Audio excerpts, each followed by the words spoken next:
Hola chicos y chicas de Comités, yo soy el profesor Tonati.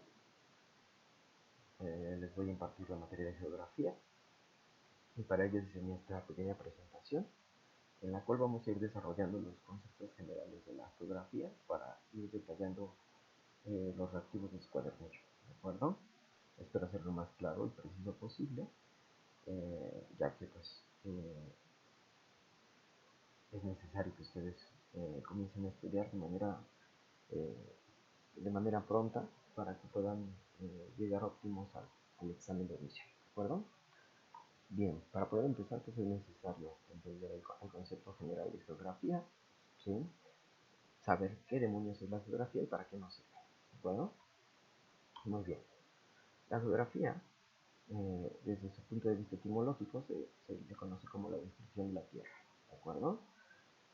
Debido a su raíz griega, que es geos, bueno, sus raíces griegas, que son geos y grafos. Geos significa tierra y grafos significa escritura o descripción, ¿de acuerdo?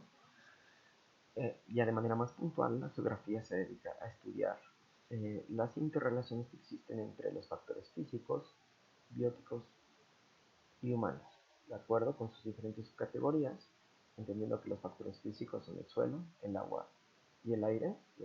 Los factores bióticos son los sistemas bióticos y sistemas vivos, y los factores humanos son la economía, la sociedad y la política. Muy bien, vamos a desglosarlo uno por uno. Los factores físicos, tenemos al suelo. Dentro de los factores físicos tenemos al suelo, que no es otra cosa que la composición del suelo, desde sus minerales hasta las formas que tiene el suelo, como por ejemplo las montañas, eh, los valles, los archipiélagos, las cordilleras, etcétera. ¿De acuerdo? A eso se le conoce como relieve. Muy bien. En el segundo factor tenemos agua. Eh, Viene desde la distribución del agua en nuestro planeta, océanos, lagos, lagunas, ríos, hasta pasar por el ciclo hidrológico que veremos a detalle un poco más adelante. Luego tenemos al aire, la composición del aire, la composición de la atmósfera y el comportamiento de esta. Cómo es que el aire, por ejemplo, desde el punto de vista de la presión, cambia con respecto a la altura en la que nos encontremos a la altitud en la que nos encontremos con respecto al nivel del mar. Mientras más alto estemos, menor cantidad de aire y mayor presión vamos a sentir en el pecho. Por ejemplo, si vamos a la cima del Popocatépetl, vamos a encontrarnos con que nuestros pulmones no están acostumbrados y nos vamos a sentir mareados, cansados y con una presión muy fuerte en el pecho, por poner un ejemplo. Luego en los factores bióticos tenemos a los sistemas bióticos, que no son otra cosa que el espacio físico en el que se desarrolla la vida, también conocido como ecosistemas, y los sistemas vivos, que no son otra cosa que todos aquellos sistemas que se componen de células. Pueden ser unicelulares o pluricelulares, es decir, bacterias o tigres, leones, humanos, etc. Plantas, ¿de acuerdo? Luego tenemos a los factores humanos, entre los cuales tenemos a la economía, que es más bien aquí, desde el punto de vista geográfico, la economía se estudia eh, a partir de la distribución del dinero y de cómo se mueve el dinero en, en las diferentes masas continentales, ¿de acuerdo? Esto influye directamente a las sociedades. La economía va a permitir que las sociedades se desarrollen, y las sociedades, desde el punto de vista geográfico, se van a estudiar a partir de la distribución de las mismas, es decir, cómo se distribuyen las etnias, cómo se distribuyen eh, los sectores agrícolas, por ejemplo, los sectores campesinos, y cómo se distribuyen los sectores también industriales, ¿de acuerdo? Los factores políticos son aquellos, desde el punto de vista geográfico, que permiten dividir a las masas continentales en diferentes sectores, en diferentes espacios específicos que sirven para la distribución de la sociedad, obviamente, y también para el control de la economía, ¿de acuerdo? Es decir, estos tres de acá están intrínsecamente relacionados, estos de acá están intrínsecamente relacionados, estos de acá están intrínsecamente relacionados. Dependen unos de otros. Ahora, ¿qué es una interrelación? A diferencia de una interacción, la interacción es cuando dos agentes conviven entre sí pero no se afectan, ¿de acuerdo? La interrelación es cuando uno o más factores se afectan entre sí, es decir, por ejemplo, si la economía y la distribución social desde ámbitos políticos provoca que sistemas bióticos sean eliminados, por ejemplo, debido a la industria, debido a, por ejemplo, a la tala de árboles, eventualmente va a provocar la desaparición de sistemas vivos, por ejemplo, ¿no?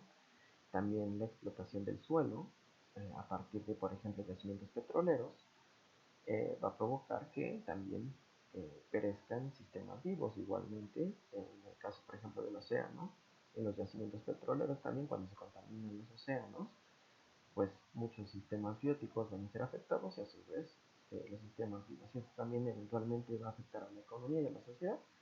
¿Por qué? Porque de aquí y de aquí se satisfacen necesidades humanas. ¿De acuerdo? Estos tres de acá debemos entenderlos en conjunto como factores culturales. ¿De acuerdo? Por eso no lo puse aquí, porque si yo hubiera puesto un recuadro aquí en el que dijera cultura, no habría habido necesidad de englobar estos tres, porque la cultura básicamente engloba estos tres, debido a que la cultura se entiende como todo aquello que satisface necesidades humanas. ¿De acuerdo? Es decir, incluso en el caso de los factores bióticos, muchas de las cosas que nosotros comemos son culturales. Entonces, los sistemas vivos van a ser afectados por nuestra cultura también. Y también los sistemas bióticos, el suelo, el agua y el aire. ¿De acuerdo? E igualmente, a la inversa, estos factores de acá y estos factores de acá también pueden llegar a afectar directamente a los factores humanos. Por ejemplo, si hay, en el caso del suelo, si hay un terremoto, obviamente va a afectar a nuestra sociedad, economía, a nuestra política, debido a que, pues, si es un terremoto lo suficientemente fuerte, puede afectar directamente a las bases de diferentes estructuras y pueden llegar a colapsar, y eso va a provocar que pues, haya una derrama, iba a decir derrama económica, pero eso es un error semántico, más bien una pérdida económica que eventualmente va a afectar a la sociedad, a la política. Nada más, no hay mucho más que decir, no quiero enrollarlos más con este tema, ¿de acuerdo? Pasemos al siguiente punto. El bloque 1 de su cuadernillo y de su guía es el espacio geográfico y los mapas. Muy bien, para poder entender este punto es necesario describir y explicar qué demonios demonios es un espacio geográfico, ¿de acuerdo? Aquí, como lo tengo escrito, dice el espacio geográfico es un concepto que define un espacio físico en el que se desarrollan las interrelaciones de las sociedades con el medio ambiente en el que se desenvuelven. Básicamente, reverso un poco a la diapositiva anterior. Básicamente, el espacio geográfico son todos aquellos espacios físicos en los que las sociedades se desarrollan y cómo es que estas sociedades afectan a los factores bióticos y a los factores físicos. ¿De acuerdo? Lo anterior dicho, como dice aquí, constituye al concepto geográfico de paisaje en el que se integran sus diferentes manifestaciones, como paisaje natural, humanizado, industrial, urbano, etc. Es decir, el paisaje geográfico es aquel concepto que sirve para describir los espacios geográficos en los que se distribuye tanto la naturaleza como el ser humano, ¿de acuerdo? Y sus derivados eh, artificiales como la industria y el urbanizaje, ¿de acuerdo? Muy bien.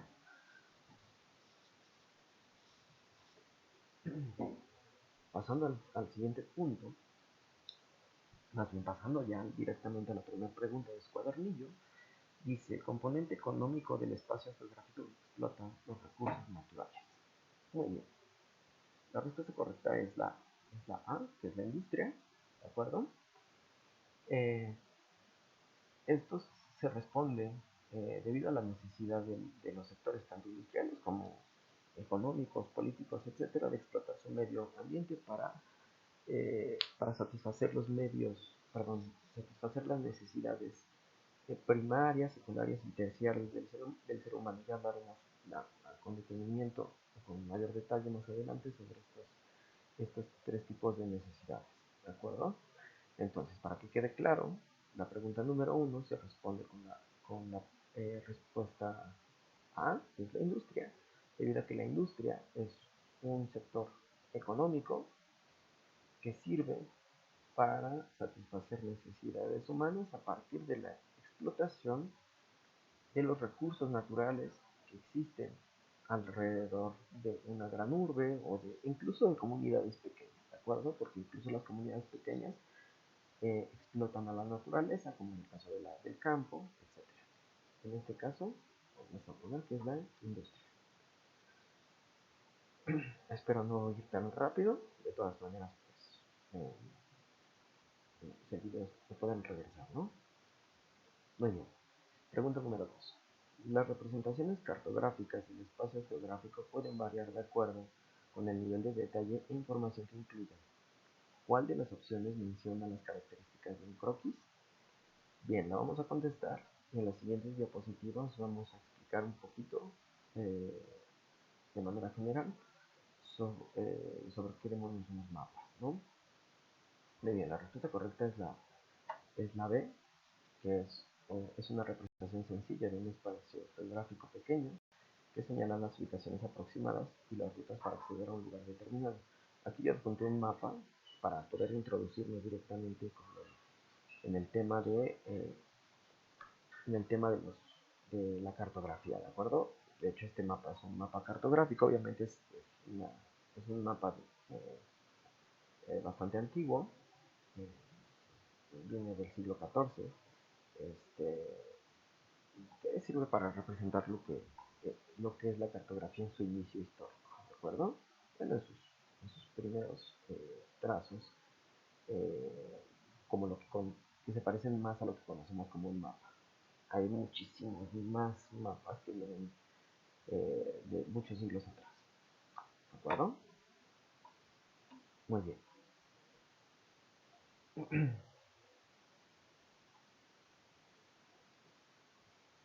Muy bien, vamos a continuar. Este es este pequeño corte que hice y vamos.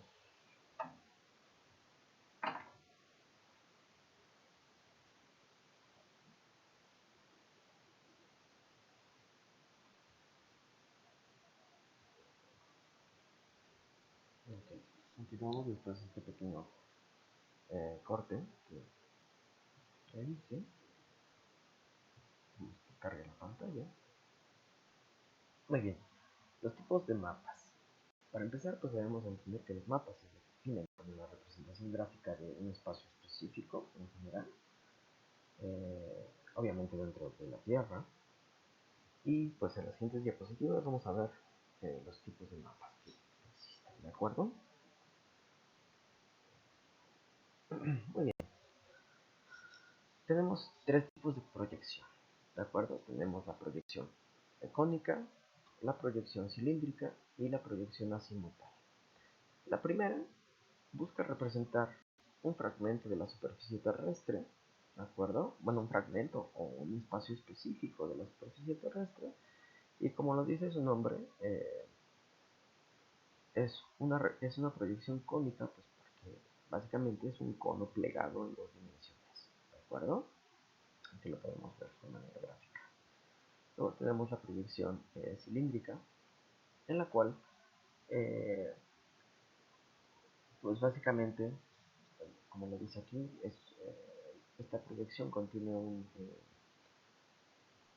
un cilindro tangente que cruza o que toca al ecuador, está en contacto con el ecuador, y básicamente eh, es lo que nosotros conocemos como se me fue el nombre, como planisferio, ¿de acuerdo? En esta proyección vamos a obtener o vamos a observar toda la extensión de los paralelos y de los meridianos, concepto que veremos en las siguientes diapositivas. ¿De acuerdo? También tenemos la proyección azimutral. Esta proyección es una representación de la Tierra vista desde cualquiera de los polos, ya sea norte o sur. En ambos casos lo que se busca es ver la extensión de estos polos y, su distribución con respecto a los suelos continentales. En este caso, pues, por ejemplo, aquí vemos parte de Europa y Eurasia. ¿De acuerdo? Que es Rusia, y por este lado tenemos acá a Canadá, Estados Unidos y nada más. ¿De acuerdo? Entonces, en resumen, en este caso, en la proyección cónica, solo vamos a ver un fragmento del planeta. En este caso vamos a ver toda la superficie terrestre. En este caso vamos a ver un fragmento del planeta desde el punto de vista de uno de los dos polos, ya sea norte o sur. ¿De acuerdo? Muy bien, pasamos a la siguiente diapositiva. Muy bien. Bueno, aquí hay un error de edición, pero bueno. Tenemos la siguiente pregunta, que es elemento que permite leer o entender los elementos que representa un mapa. La respuesta correcta es la simbología, la B, ¿de acuerdo? Para que la vayan agregando a su cuadernillo de reactivos. Muy bien, tenemos que un símbolo es un signo que establece una relación de identidad entre una realidad abstracta y su objeto de representación. ¿Qué quiere decir esto? Un ejemplo puede ser, por ejemplo, cuando, valga el pleonasmo, cuando ustedes suben a un metro, ¿cómo saben que un asiento es reservado para discapacitados? Bueno, pues tenemos una figurita de un señor. Aquí debería de haber una imagen de este ejemplo, pero bueno, tenemos una figurita de un señor sentado en una silla de ruedas, ¿no? Obviamente, es un signo que establece una relación entre una realidad abstracta, lo que tenemos en nuestra mente como la imagen de un señor en silla de ruedas, quiere decir que es una persona discapacitada, y como está representando a un objeto en específico, ¿de acuerdo? Podemos relacionarlo y darle identidad a ese objeto, ¿de acuerdo?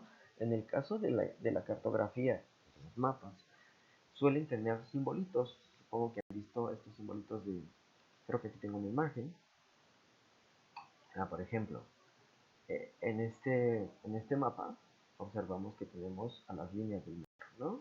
Aquí tenemos la línea azul, que es la que va de Tasqueña a Cuatro Caminos. Por acá tenemos la línea rosa, que va de Pantitlán a Observatorio. Por acá la café, que va de Pantitlán a Tacubaya, ¿no? Etcétera. Aquí, eh, bueno, obviamente esta imagen la saqué de Google Maps, pero si nosotros le hacemos zoom, vamos a ir observando diferentes simbolitos. Vamos a poder ver algún librito, por ejemplo, que significa que es una biblioteca. Si vemos una cruz, pues es una iglesia, ¿no? Si vemos, por ejemplo, en el símbolo del metro, que es una M, ¿no? Que es como una línea, eh, son unas tres líneas naranjas que están debajo de un... por aquí lo puedo escribir, lo puedo dibujar, ¿qué tal me sale? Veamos, que se despliegue el menú, porque no se despliega.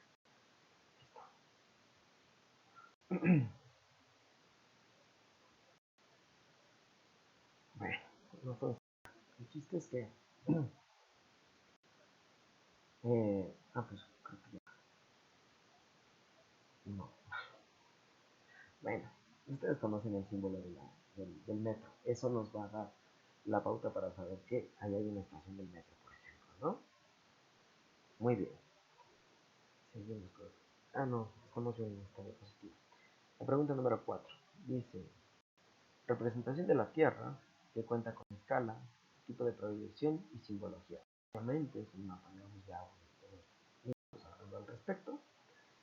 Entonces la respuesta correcta sería la B.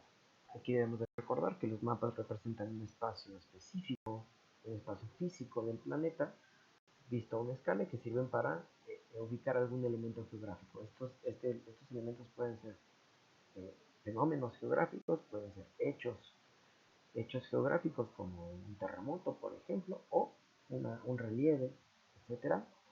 Eh, o puede ser la distribución espacial de un espacio específico, perdón, distribución espacial de un sector específico, como en este caso la Ciudad de México y parte del Estado de México. Por ejemplo, acá estamos en Nezahualcóyotl, acá en Chimalhuacán, aquí está el aeropuerto, ¿no? Etcétera. ¿De acuerdo? Aquí vemos el Estadio Azul que ya no existe. Muy bien.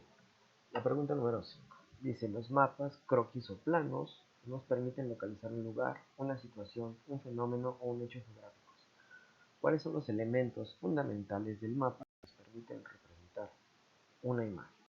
La respuesta correcta es la escala, la simbología, la orientación y la proyección. Es decir, la respuesta A. Muy bien. Estos elementos los vamos a encontrar en cualquier representación cartográfica, mismos que nos permiten identificar el tipo de mapa que estamos observando. Por ejemplo, aquí yo tomo una captura de pantalla de Google Earth. Google Earth es una herramienta muy práctica para poder conocer los tipos de relieve, los tipos de fases que tiene nuestro planeta y que nos sirven para también identificar, por ejemplo, ríos, lagos, lagunas, e incluso extensiones marítimas, por ejemplo, ¿no? En este caso, pues yo les puse aquí una pequeña imagen de Google Earth, en la cual pues encontramos la proyección. Esta sería una proyección cilíndrica, ¿de acuerdo? Orientación, obviamente, bueno, aquí no se alcanza a percibir, pero cuando yo lo estaba viendo, el norte estaba hacia arriba, el sur hacia abajo, ¿no? El este y el oeste, ¿de acuerdo? El este y el oeste, disculpen, el este está hacia la izquierda y el oeste hacia la derecha. Muy bien. En este sentido, la orientación nos va a servir para saber en qué punto geográfico nos encontramos y también hacia dónde estamos observando, ¿de acuerdo? En el caso de la simbología, bueno, aquí nos alcanza a ver, aquí tenemos algunos puntitos. Estos puntitos que están aquí son kilómetros, por ejemplo, kilómetro 71, por acá creo que es el kilómetro 13, que nos sirven para ubicarnos en carreteras, por ejemplo, ¿no? Y la escala, bueno, la escala es qué tan cerca o qué tan lejos nos encontramos de la proyección, ¿de acuerdo? No hay mucho más que decir. Muy bien, la pregunta número 6 dice, ¿la latitud y la longitud son? La respuesta correcta es la C. No sé qué pasa con mi puntero. La respuesta correcta es la C, que son coordenadas geográficas. Ahorita vamos a ver con mayor detenimiento lo que es la latitud y la longitud. Solo recuerden que son estas líneas que se ven aquí y las que se ven aquí, ¿no? Verticales y horizontales. Ahorita les voy a explicar. Siguiente diapositiva. La latitud. La latitud, desde su punto de vista conceptual, epistemológico, se definiría como la distancia angular que hay desde un punto de la superficie de la Tierra hasta el paralelo del Ecuador. Aquí lo podemos ver, ¿de acuerdo? Se mide en grados sobre los meridianos. ¿De acuerdo? Aquí tengo un pequeño apunte que la Tierra cuenta con líneas horizontales imaginarias llamadas paralelos, con 6 arriba. Aquí tenemos 1, 2, 3, 4 y 5. La cuestión aquí es que, bueno, en esta imagen no se ve, bueno, no está puesta, pero aquí, debajo del trópico de Cáncer, hay otra línea imaginaria. Y arriba del trópico de Capricornio tenemos otra línea imaginaria, completando así 1, 2, 3, 4, 5 y 6. Igual aquí abajo, 1, 2, 3, 4, 5. Y aquí abajo está el polo sur, que sería el sexto, ¿no? Se llaman paralelos, teniendo 6 arriba del ecuador y 6 debajo del ecuador, con un ángulo de inclinación entre paralelo y paralelo de 15 grados, completando así 90 grados al norte y 90 grados al sur. Para que lo vean de manera más gráfica, aquí tenemos nuestra imagen, tenemos el ecuador y tendríamos 15 grados hasta este punto. 15, 30, 45, 60, 75 y en el eje polar 90. ¿de acuerdo? Y hacia el sur lo mismo, 15, 30, 45, 60, 75 y en el eje polar 90, completando así 180 grados de sur a norte y 180 grados de norte a sur. Imaginen que este círculo, que a la Tierra lo partimos a la mitad, tendríamos el punto con una escuadra, tendríamos un punto central y tendríamos 15 grados hacia acá, 90 grados hacia el norte. Perdón, 0 grados hacia acá, 90 grados hacia el norte. 0 grados hacia el oeste y 90 grados hacia el sur. ¿De acuerdo? Entonces tendríamos 15, de aquí a aquí, 30, 45, 60, 75 y 90. ¿Vale? Igual hacia el norte. Solo recuerden algo que es bien importante porque estoy en el examen. Las líneas horizontales se llaman paralelos. ¿Vale? Luego tenemos la longitud, que se define como la distancia angular de un punto de la superficie terrestre. Aquí está mal escrito, que va desde el meridiano de Greenwich hasta la línea que está directamente del otro lado, que es este de aquí, que se conoce como antimeridiano, determinada por el arco del Ecuador, que es la línea de aquí, ¿de acuerdo? Comprendido entre dicho meridiano y el punto terrestre considerado, se mide en grados hasta los 180. Ahí podría ser que se confundieran, pero lo vamos a aclarar. La Tierra cuenta con 24 líneas verticales imaginarias, llamadas meridianos, que parten del meridiano de Greenwich, 12 hacia el este y 12 hacia el oeste, de acuerdo, con 15 grados igual de inclinación entre un meridiano y otro, siendo así que hay 180 grados hacia el este y 180 grados hacia el oeste, sumando un total de 360 grados desde aquí, girando por toda la Tierra y regresando al mismo punto, tendríamos 360 grados, ¿de acuerdo? El meridiano de Greenwich también se le conoce como el meridiano cero, ¿de acuerdo? Entonces tendríamos 0, 15, 30, 45, 60, 75, 90, 105, 120, 135, 150, 165 y 180, igual así, ¿de acuerdo? Recuerden también, cosa importante también en el examen, las líneas verticales son meridianos, ¿de acuerdo? Muy bien. Con esto podemos entonces entender que son coordenadas geográficas porque nos van a servir a partir de la latitud, que es horizontal, y la longitud, que es vertical, determinar un punto a partir de coordenadas, un punto determinado en la Tierra. Es decir, si por ejemplo quisiéramos saber qué longitud tiene este punto de la Tierra, pues tendríamos que ver aquí, ¿vale? Tendríamos 0, 15 y 30. Si está aquí, entonces debería de ser más o menos, son 15, por aquí debe estar el 20, más o menos, 25 debe ser como, vamos a ponerle 27 grados este, ¿de acuerdo? Vamos a ver más a detalle en esta disposición. Dice, lo anterior sirve para ubicar lugares específicos en un mapa. Por ejemplo, ¿cuál es la latitud y la longitud de la Ciudad de México? Aquí pues un mapa de nuestro país. Aquí tenemos a la Ciudad de México. Si vemos las líneas, las líneas meridionales y las líneas de paralelos, vamos a tener que